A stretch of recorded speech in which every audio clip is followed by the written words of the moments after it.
This is music. This is my comfort zone. This is me.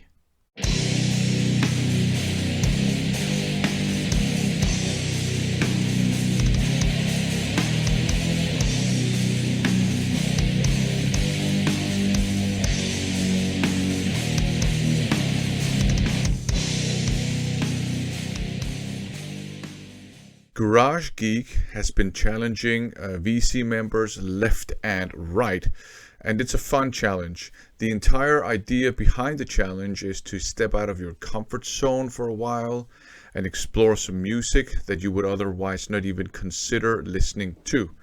The rules are very simple. He picks an album that you have to listen to twice a day for a week, and in return, you get to pick an album that Garage Geek has to listen to for a week, twice a day. So this has resulted in lots of really interesting videos across the VC, but a lot of them are in the middle corner of the VC. And it's just interesting to watch all those videos, people discussing their experiences of listening to music that they're not used to. So I would strongly recommend watching those videos. And I would also recommend checking out Garage Geek's YouTube channel. It's kind of a geek culture channel, so he talks about comic books, he reviews comic books, he talks about collecting movies and watching movies, so he reviews them as well, and Funko Pops and trading cards, all those geek collectibles. And he talks about collecting music and listening to music, mainly vinyl. So we've been challenging each other back and forth to keep some kind of tally, I guess. I gave him as the first album Unseen World by Bandmate, and then I gave him Nocturnus's Thresholds. And I'm not going to spoil what the third album I gave him is, so just keep an eye on his channel. But he made some really cool videos discussing his experiences of listening to Bandmate and to Nocturnus. And actually that kind of sparked off an entire series of videos he's doing where he interacts with Bandmate fans. So check those out if you're into Bandmate. He gave me, the first one he gave me was Trio by Dolly Parton and Linda Ronstadt and Emmylou Harris, which is a country western music album, which was surprisingly melancholic to me. And the second album he gave me was Dawn Upshaw's and the London Sinfonietta, that's an orchestra, their performance of Henryk Gorecki's Third Symphony, the Symphony of Sorrowful Songs. So a very nice piece of classical music. And that leads us to the third challenge, and that's the one I'm going to talk about in this video, and that is The Singer from 1991 by Diamanda Galás. So, as usual, I listened to it Monday through Friday, twice a day. It became part of my morning routine. I get up really early in the morning, so I would listen to it once very early in the morning and then once more a bit later in the morning in my office at work. And also, as usual, I've done a minimal amount of research, and I put off the research until I had listened to the album a couple of times, so that my first impressions were kind of just the music. But what I did learn about Diamanda Galás is that she is a voice artist. So she's done some voiceover acting, and she's a singer as well, and she's a visual artist. She comes from an academic and very artistic family, and she was exposed to music at a very young age, became a proficient singer and instrumentalist at a very young age, and she was exposed to lots of different genres of music. So she's a very artistic person with a very artistic background. What I also learned about her, and this is one reason why I have just an infinite amount of respect for her, is that she is also an advocate for and an activist for AIDS and HIV education. And she has participated in protests, and I think she was arrested and even incarcerated for a while because of that. And as someone who grew up in a country that actually eventually had some very, very good education on HIV and AIDS, both campaigns in the media and education as part of, sexual education class in school, and also counselors and all that stuff. I am pretty sure that sort of education has saved countless lives. And that's the kind of education she has been fighting for. So I have just nothing but respect for her because of that. But let's turn to the music. So again, the album that Garage Geek gave me was The Singer from 1992. Genre-wise, we are dealing with, I would say, avant-garde blues. And yeah, I know that sounds a bit weird. But again, like with Henrik Goreski, I don't feel like I'm out of my comfort zone, to be honest. I'm no stranger to avant-garde music. I'm a big fan of progressive rock music and progressive metal. I'm a big fan of jazz fusion. And I'm a big fan of avant-garde metal. There's an entire subgenre called avant-garde metal. I guess the pinnacle of that is probably Celtic Frost's Into the Pandemonium. And just to give you another example, I also really like, I think it's called In a Flesh Aquarium. I actually don't remember the title, but Unexpect, some of their music. They have a kind of carnivalesque approach to music. And a lot of the subgenres of metal also have like avant-garde subgenres.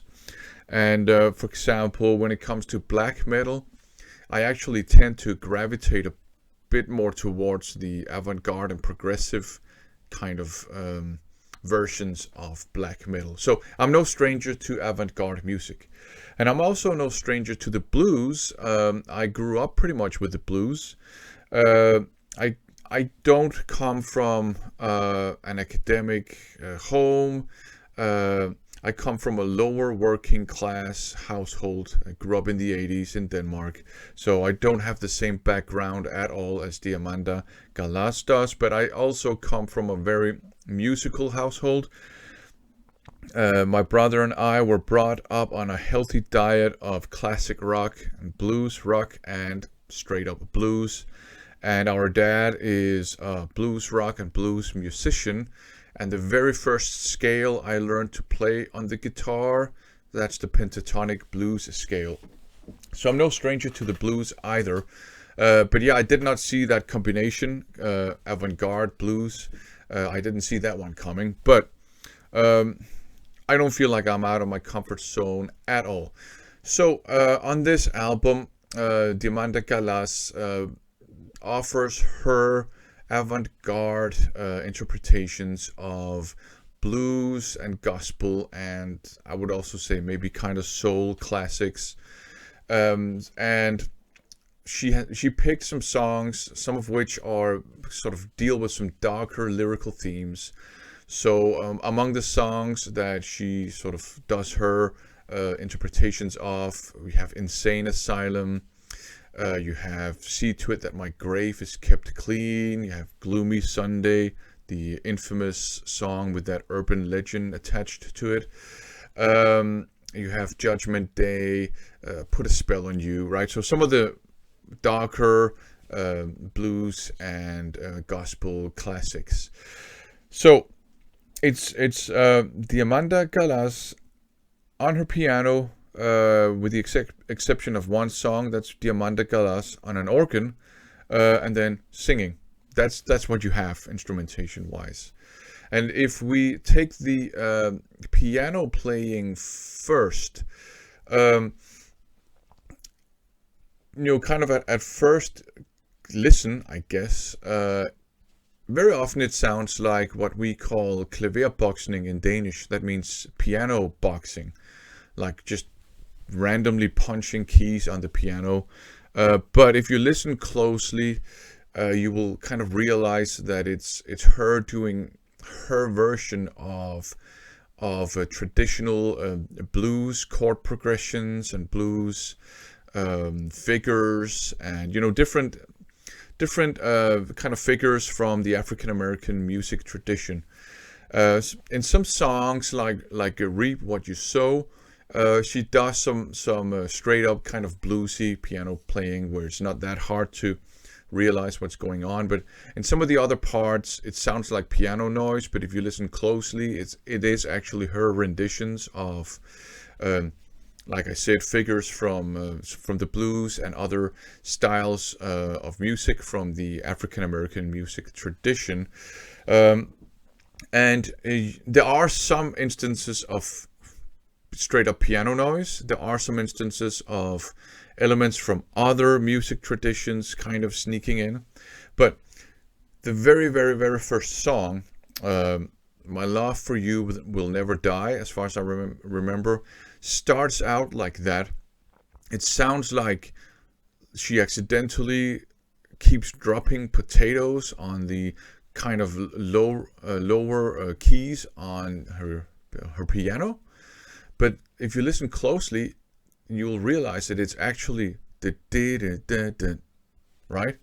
A demented version of that figure, which is kind of a very, very conventional blues figure. So that's interesting. So if you listen closely, what comes across as piano noise is sometimes piano noise, but very often it's kind of her demented renditions of traditional figures from blues music and gospel music and other genres from the African American music tradition.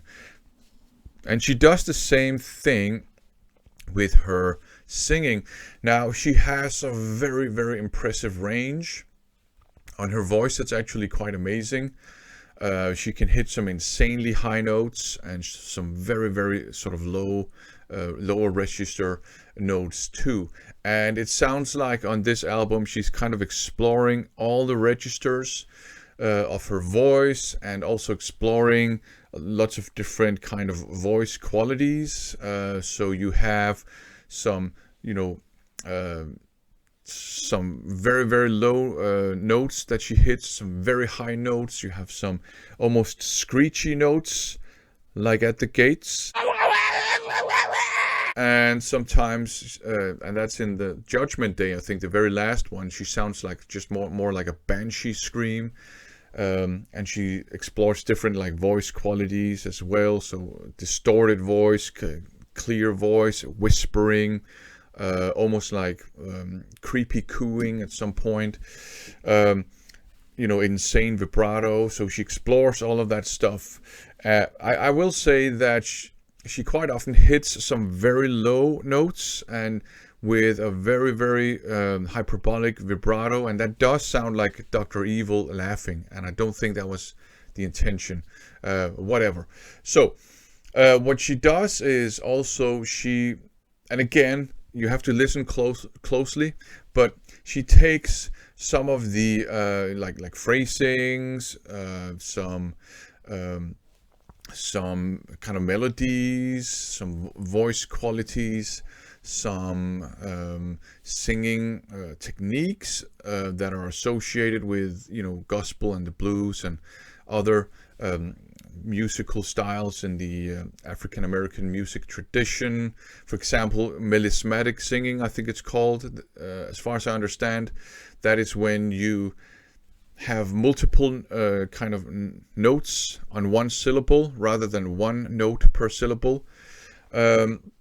That's something the Gregorian monks did, And it's something that's very common in contemporary R&B music as well.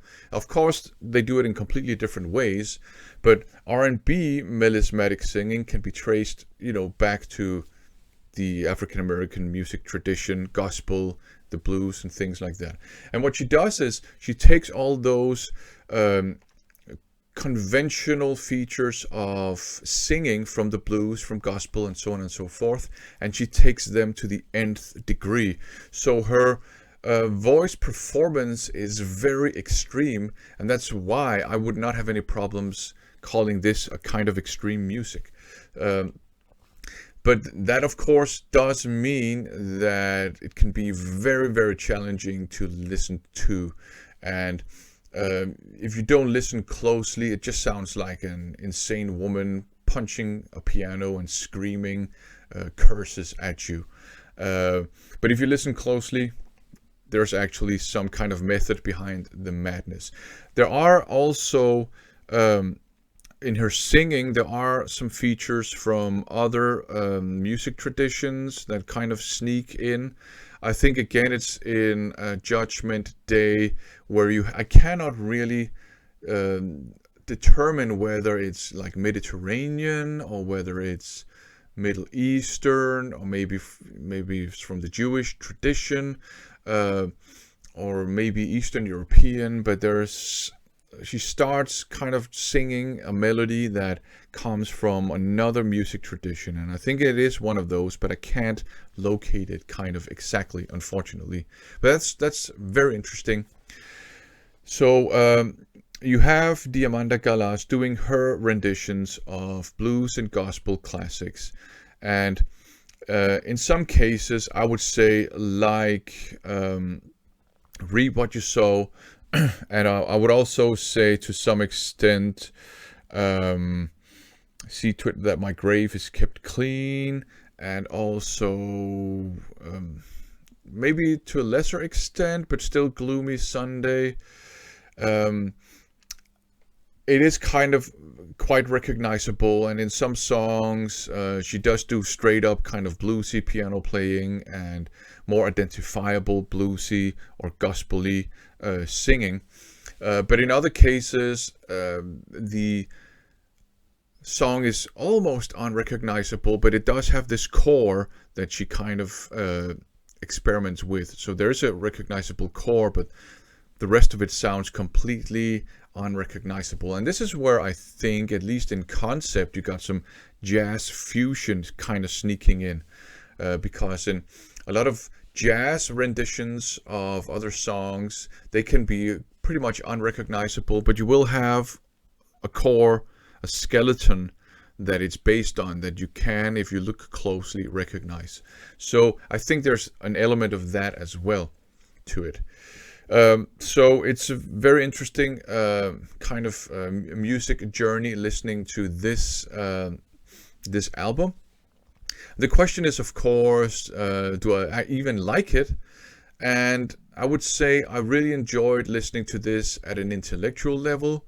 It gave me some food for thought, and I'll tell you what those thoughts are in a minute.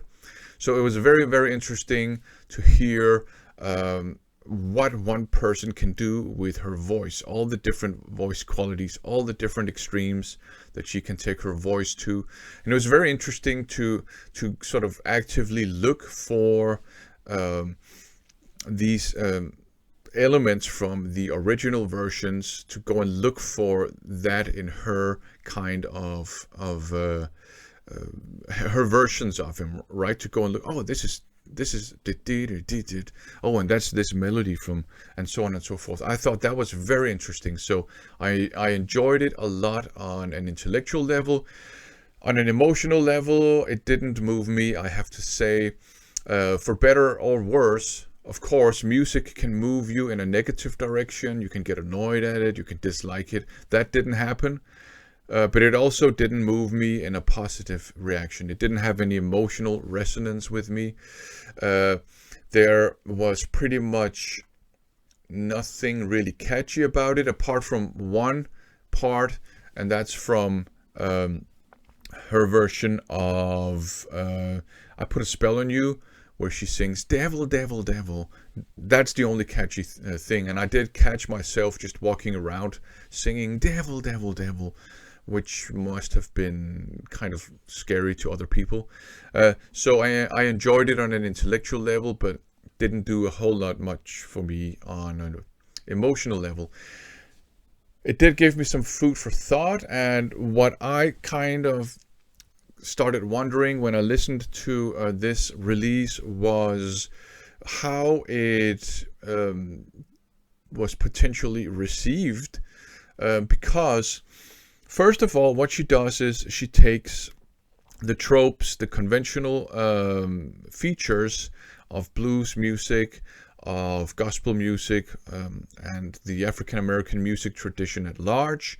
She takes those and then she kind of takes them to the extreme. So it sounds a bit like she kind of exaggerates them.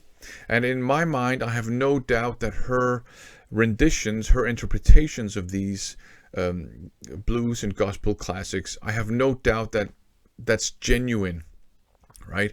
It's a genuine, sincere interpretation by her, and I also have no doubt that she has the utmost respect for the source material, and that her album here, The Singer, is a love letter to the blues and gospel. And part of this is that I read that the blues, jazz, gospel music, African American music, or different styles from that tradition, that was some of the music that she was exposed to at an early age. So but when you take kind of the most recognizable and maybe defining features of something and you turn them to the extreme, I can imagine some people might think you're kind of mocking them, that you're making fun of that musical tradition, because that's very often what we do when we make fun of someone or something. We take what we perceive to be the defining features and then we just, make a hyperbole out of them. So I was kind of thinking, I wonder if she's been accused of making fun of the entire African American music tradition. So I was speculating a bit on that.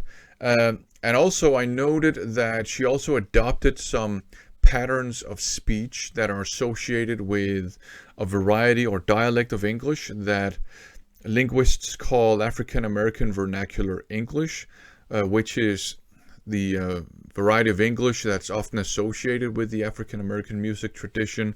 I think the term African American Vernacular English is a bit problematic itself because it has vernacular in it, and that word kind of implies that a vernacular is a way of speaking that is kind of not as good as the standard. But there's no variety of any language that's any worse, any better than any other variety of a language. So that's why I don't like that African American Vernacular English has the vernacular as part of its label. Anyways, I noticed that she took some speech patterns from African American Vernacular English and adopted those in her renditions, and also kind of exaggerated those. And again, personally, I think she does it to kind of pay her respect, pay dues to the original version. But again, it could perhaps sound like, maybe somebody has accused her of making fun of African American English. Because again, if you make fun of the way people speak, you take the characteristic features of the way they speak and you exaggerate them. So I was just wondering, I wonder if she's been accused of that. I haven't come across any criticism of that, so people may have figured out that, it's basically her version of a love letter to that music tradition and that entire culture. Speaking of that, I was also kind of wondering if she's been accused of cultural appropriation. And I did come across some reviews that kind of hinted at that.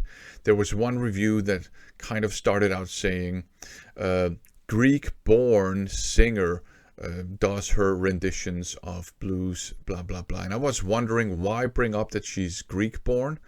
Except if you want to kind of imply that she's got no business interpreting blues songs. So I think I saw some hints of that.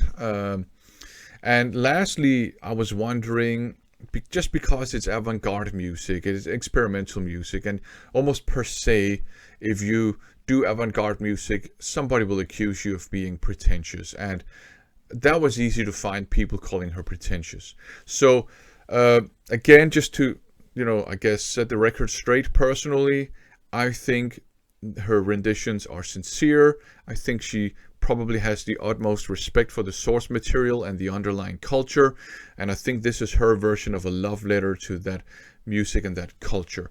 And the African American music tradition is a rich musical culture that has had an impact worldwide. So I think it deserves a lot of respect, to be perfectly honest.